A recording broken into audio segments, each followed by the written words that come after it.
Welcome to our channel. इस video में हम लोग डिस्कस करेंगे some basic principle and techniques of organic chemistry. ये चैप्टर बहुत इंपॉर्टेंट होता है क्योंकि अगर ये चैप्टर नहीं हमारा क्लियर होता है तो आगे के जितने ऑर्गेनिक के चैप्टर होते हैं वो सही से हम नहीं कर पाते हैं। तो इसमें जो पहला क्वेश्चन है कि which order for basic character of amine is correct for following compounds.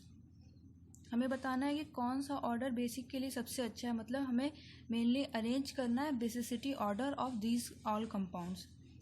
तो हमें बेसिसिटी ऑर्डर ड्रॉ करना है और एमीन का बेसिक सबसे ज़्यादा वो होगा जिसके पास इलेक्ट्रॉन डेंसिटी सबसे ज़्यादा हो, क्योंकि एमीन अगर है NH2R अगर कोई है तो इसको अपना लोन पेयर डोनेट करना है। अगर ये बेसिक है बेस है तो इसको अपना इलेक्ट्रॉन पेयर डोनेट करना होगा, और जितना अच्छे तरीके से अपना इलेक्ट्रॉन पेयर डोनेट करेगा ये उतना अच्छा बेस होगा। तो जितना इसके पास इलेक्ट्रॉन डेंसिटी ज़्यादा होगा उतने अच्छे तरीके से ये डोनेट कर पाएगा, और जितने अच्छे तरीके से डोनेट कर पाएगा उतना अच्छा बेस होगा। तो हमें मेनली इन सारे कंपाउंड में देखना है कि किसमें सबसे ज़्यादा इलेक्ट्रॉन डेंसिटी है, क्योंकि ज़्यादा इलेक्ट्रॉन डेंसिटी होगा तो वो ज़्यादा अच्छे से डोनेट कर पाएगा। तो इस क्वेश्चन में बस हमें यही देखना है कि किसमें इलेक्ट्रॉन डेंसिटी ज़्यादा है। ये पहला कंपाउंड देखते हैं, दूसरा देखते हैं। पहले सब में ही ये एराइल एक कंपाउंड बेंजीन रिंग कॉमन है, इन दोनों में नाइट्रो ग्रुप लगा हुआ है, और नाइट्रो ग्रुप से हम लोग जानते हैं, पहले ही इसको एलिमिनेट कर देंगे कि नाइट्रो ग्रुप क्योंकि इलेक्ट्रॉन विड्रॉइंग ग्रुप होता है। NO2 जो होता है सबसे ज़्यादा इलेक्ट्रॉन विड्रॉ करता है, जितने भी फंक्शनल ग्रुप होते हैं उसमें से सबसे ज़्यादा इलेक्ट्रॉन विड्रॉ करता है। तो ये दोनों तो अभी लास्ट में ही होंगे, इन तीनों के कंपेयर में ये दोनों तो अभी लास्ट में होगा। अब इन तीनों में देखना होगा, तो इन तीनों में देखना होगा तो यहाँ पे NH2 का लोन पेयर है, यहाँ पे भी NH का लोन पेयर है, यहाँ पे NH2 का लोन पेयर है। तो अब अगर इन तीनों पे सिर्फ फोकस किया जाए तो इसका लोन पेयर रेजोनेंस में इन्वॉल्व है, इसका भी लोन पेयर रेजोनेंस में इन्वॉल्व है। अगर इसका लोन पेयर रेजोनेंस में इन्वॉल्व है तो ये कैसे किसी को डोनेट करेगा? डोनेट करने में इसको प्रॉब्लम होगा क्योंकि इसका लोन पेयर रेजोनेंस में इन्वॉल्व है, इसका भी इन्वॉल्व है। लेकिन इसका लोन पेयर जो है रेजोनेंस में नहीं इन्वॉल्व है, क्योंकि इसके बगल में ये वाला जो थर्ड वाला हमारा है, यहाँ पे एक CH2 है, उसके बाद NH2 है। ये लोन पेयर में इन्वॉल्व नहीं है। जब लोन पेयर में इन्वॉल्व नहीं है तो जो इसका लोन पेयर होगा ये 100% इन्वॉल्व होगा किसी दूसरे को कंपाउंड को देने में, मतलब जो एसिड होगा उसको अपना लोन पेयर देने में इन्वॉल्व होगा। तो इसका बेसिक स्ट्रेंथ सबसे ज़्यादा होगा। तो थर्ड इसमें भी है, थर्ड इसमें भी है, थर्ड इसमें भी है, थर्ड सब में ही है। तो अब हमें देखना होगा दूसरा कौन सबसे ज़्यादा बेसिक होगा। ये दोनों तो एकदम ही लास्ट में होंगे क्योंकि नाइट्रो है इसमें ग्रुप में। तो दूसरे और पहले में देखते हैं कौन ज़्यादा बेसिक स्ट्रेंथ किसका ज़्यादा होगा।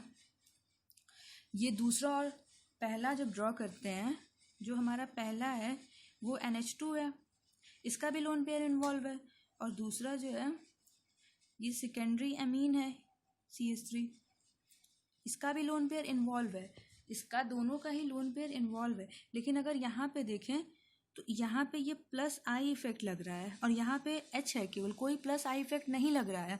तो यहाँ पे अगर +I इफेक्ट जा रहा है CH3 के थ्रू तो अरे नाइट्रोजन की थोड़ी सी इलेक्ट्रॉन डेंसिटी ज़्यादा हो जाएगी इसके कंपेयर, तो ये जो है ज़्यादा अच्छे से डोनेट कर पाएगा। Due to presence of CH3 electron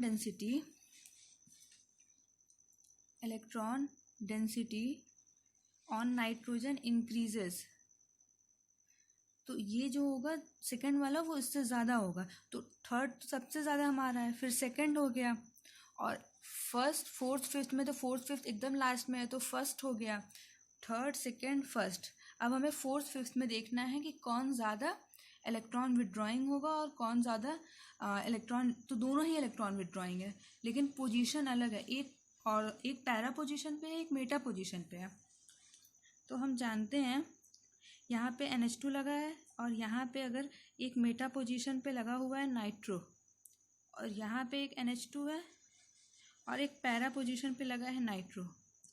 तो हमें पता है कि इलेक्ट्रॉन विड्रॉइंग ग्रुप अगर आर्थो और पैरा पोजीशन पे हो, तो आर्थो और पैरा पोजीशन पे हो मतलब ये इसके पैरा पोजीशन पे है, तो अगर ऑर्थो पोजीशन तो दिया नहीं, तो ऑर्थो पोजीशन पे हो तो वहाँ -m इफेक्ट लगाता है, लेकिन अगर मेटा पोजीशन पे हो तो -m इफेक्ट नहीं लगता है। अगर मेटा पोजीशन पे है तो -m इफेक्ट नहीं लगता है। अगर इलेक्ट्रॉन विड्रॉइंग ग्रुप हो या इलेक्ट्रॉन डोनेटिंग ग्रुप हो, दोनों ही केस में अगर आर्थो और पैरा पोजीशन पे होता है तभी +m या +- लगता है। अगर इलेक्ट्रॉन डोनेटिंग ग्रुप होता है तो ऑर्थो पोजीशन और पैरा पोजीशन पे +m लगता है, और इलेक्ट्रॉन विड्रॉइंग ग्रुप हो तो ऑर्थो और पैरा पोजीशन पे -m लगता है। मेटा पोजीशन पे -m नहीं लगता है, मेटा पोजीशन पे बस -i लग पाता है। तो यहाँ पे -i है, यहाँ पे -m है, तो -m ज़्यादा स्ट्रांग होता है, मेसोमेरिक इफेक्ट ज़्यादा स्ट्रांग होता है इंडक्टिव इफेक्ट से। तो ये -m जब ज़्यादा स्ट्रांग होगा तो नाइट्रोजन की इलेक्ट्रॉन डेंसिटी ज़्यादा डिक्रीज़ हो जाएगी, इसकी इलेक्ट्रॉन डेंसिटी ज़्यादा डिक्रीज़ होगी, इसकी कम होगी, और ये हमारा 5th वाला है तो इसका बेसिक स्ट्रेंथ ज़्यादा होगा, बेसिक स्ट्रेंथ इसका ज़्यादा होगा, क्योंकि इसमें -i इफेक्ट लग रहा है, इसमें -m इफेक्ट लग रहा है। -i इफेक्ट उतना ज़्यादा इलेक्ट्रॉन डेंसिटी रिमूव नहीं करेगा नाइट्रोजन से as compare to the -m effect. तो 4th वाला जो होगा वो 5th वाले से ज़्यादा बेसिक होगा। तो 3rd, 2nd, 1st and 4th, 5th हमारा ये ऑर्डर होगा, और जो ये ऑर्डर है ये ऑप्शन नंबर डी में है, तो D is the right answer. अब नेक्स्ट क्वेश्चन देखते हैं। ये भी लगभग उसी के कंसेप्ट पे है, +i+m उसी कंसेप्ट पे है। तो अब देखते हैं, इसमें बोला कि arrange the following in order of increasing order of their stability. Stability का इंक्रीजिंग ऑर्डर हमें बताना है। तो सब में हमारा जो बेंजीन रिंग है वो कॉमन है और सब कार्बोकैटायन ही है, लेकिन डिफरेंस क्या है, यहाँ पैरा, और सारा पोजीशन भी सेम है, सब पैरा पोजीशन पे ही है, लेकिन जो ग्रुप है सब्स्टिट्यूएंट वो डिफरेंट है। ए पे नाइट्रो है, बी पे OH है, सी पे CH3 है और डी पे NH2 है। तो बस हमें देखना है कि कौन कितना +m और कौन कितना +i और -m -i लगा रहा है। कार्बोकैटायन है मतलब इलेक्ट्रॉन डिफिशिएंट।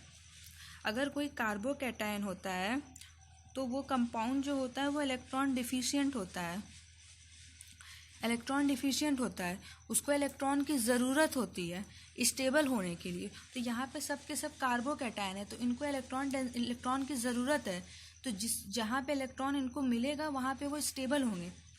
तो मतलब इनको +m या +i इफेक्ट चाहिए। तो यहाँ पे तो -m दे रहा है, तो मतलब उस पे से इसको इलेक्ट्रॉन की कमी है, उस पे से ये घसीट रहा है, तो एकदम ही इसके पास इलेक्ट्रॉन की कमी हो जाएगी। बेचारे के पास है ही नहीं, उस पे से ये लेना चाह रहा है, तो कुछ भी नहीं होगा, एकदम अनस्टेबल हो जाएगा। यहाँ पे प्लस है लेकिन OH देगा लोन पेयर, ये +m है तो थोड़ा स्टेबल होगा as compare to the first one. C में यहाँ +i इफेक्ट लगेगा और +h इफेक्ट लगेगा, हाइपर कंजुगेशन। फिर यहाँ पे देखते हैं, यहाँ पे भी +m लगेगा, और हम लोगों को पता है जो इफेक्ट होता है वो सबसे ज़्यादा मेसोमेरिक इफेक्ट होता है। मेसोमेरिक इफेक्ट सबसे स्ट्रांग होता है, देन हाइपर कंजुगेशन, और देन इंडक्टिव इफेक्ट होता है। सबसे ज़्यादा स्ट्रांग मेसोमेरिक इफेक्ट होता है। तो ये तो एकदम ही कम होगा, एकदम इलेक्ट्रॉन विड्रॉइंग ग्रुप है, एकदम इसका इलेक्ट्रॉन डिफिशिएंट बन जाएगा, वैसे ही डिफिशिएंट है। तो ए वाला तो लास्ट में ही होगा स्टेबिलिटी में। तो सबसे ज़्यादा इन तीनों में स्टेबल कौन सा होगा, +m +i +h। तो +m ज़्यादा होता है, तो दोनों ही +m शो कर रहे हैं, बी और डी दोनों ही +m शो कर रहा है। तो अब इन दोनों में कैसे देखते हैं। तो जो हमारा बी वाला है उसमें जो है CH2+, यहाँ पे OH लगा हुआ है, ये भी +m शो कर रहा है, और जो हमारा डी वाला है CH2+, यहाँ पे NH2 लगा हुआ है, ये भी +m इफेक्ट है, दोनों ही +m शो कर रहा है। लेकिन अब इसमें कौन ज़्यादा +m शो कर रहा है, ये भी अपना लोन पेयर देगा, ये भी अपना लोन पेयर देना चाहेगा।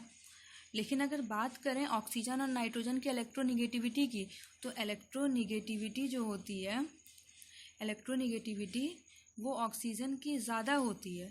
तो ऑक्सीजन की इलेक्ट्रॉन निगेटिविटी ज़्यादा होती है, तो इलेक्ट्रोनिगेटिविटी जिस कंपाउंड की ज़्यादा होती है उसकी ये प्रॉपर्टी होती है कि वो अपने पास इलेक्ट्रॉन रखना चाहता है।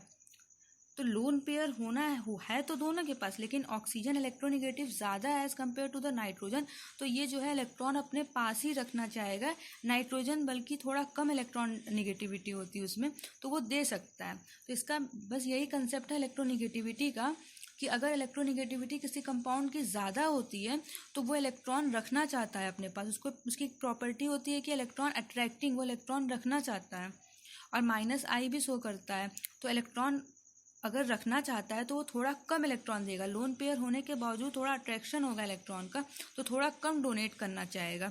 और ये जो है होता है नाइट्रोजन ऑक्सीजन से कम इलेक्ट्रोनिगेटिव होता है, तो ये ऑक्सीजन के कंपेयर थोड़ा सा ज़्यादा देना चाहेगा। तो ये जब ज़्यादा थोड़ा देना चाहेगा due to the less electronegativity as compare to the oxygen, तो इसका जो होगा ये ज़्यादा स्टेबल होगा इससे। और ये जो हमारा ऑप्शन है ये है डी वाला, तो डी वाला ज़्यादा हो गया। उसके बाद डी वाला इसमें सबसे ज़्यादा हो गया। उसके बाद बी हो गया क्योंकि इसके पास +m है, तो डी हो गया, बी हो गया, और ए का तो सबसे लास्ट में ही होगा क्योंकि उसमें -m लग रहा है। फिर सी होगा क्योंकि सी में +I और +H है, तो फिर सी हो जाएगा, फिर ए हो जाएगा। D B C A option number D में है, नहीं बी में है, तो B is the right answer, D B C A. तो ये हमारा आंसर हो जाएगा। अगर आपको ये वीडियो पसंद आया तो प्लीज़ सब्सक्राइब करिए और शेयर करिए अपने दोस्तों में, और लाइक करिए वीडियो को। And thanks for watching this video.